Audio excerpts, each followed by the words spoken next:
और अनुपात का भिन्न जो है फ्रैक्शन जो है वो 7/11 है। क्वेश्चन नंबर 3 क्या कहता है कि यदि किसी अनुपात में दूसरा पद जो है वो 22 है, ठीक, तो अनुपात का पहला पद क्या होगा। अगर इस प्रकार के क्वेश्चन आए तो बहुत ही आप इजीली सॉल्व कर सकते हो। जो पहला पद दिया है, सॉरी, दूसरा पद 22 दिया है, ठीक है, और पहला पद निकालना है, तो पहला पद को हम लोग क्या लिखते हैं सर, मान लो कि x है, ठीक, पहला पद सपोज दैट कि x है, तो हम लोग अनुपात को बनाने के लिए मान लो कि लिखा रहता है कि पहला पद 12 है, ठीक है, और दूसरा पद 22 है, ठीक, तो इसको भिन्न में लिखो या इसको अनुपात में लिखो, तो कैसे लिखते, 12:22, ऐसे ही लिखते ना, ऐसे ही लिखते। इसको बोलता है भिन्न में लिखो, तो कैसे लिखते, 12/22, ऐसे ही लिखते ना सर। पहला पद ऊपर लिखते हैं, दूसरा पद नीचे लिखते हैं, पहला पद आगे लिखते हैं, दूसरा पद पीछे लिखते हैं, ऐसे ही लिखते हैं। तो हमने वही किया, पहला पद निकालना है हमें, तो पहला पद को मैं x मान लेता हूं। तो पहला पद ऊपर लिखे थे ना, तो x को हमने ऊपर लिख लिया, और दूसरा पद 22 है, दूसरा पद कितना है, 22 है, इसको हम एज इट इज लिख दिया, फिर इक्वल टू का साइन दिए।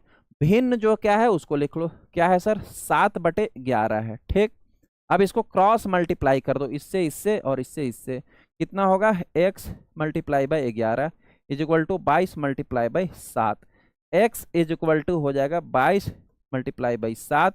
11 इधर गुणा में है तो इधर जाएगा तो भागा में हो जाएगा, 11 दूना 22, कितना आ जाएगा सर, 7 दूना 14। आंसर कितना आ गया गुरु, 14। इस क्वेश्चन का करेक्ट आंसर है ऑप्शन नंबर डी।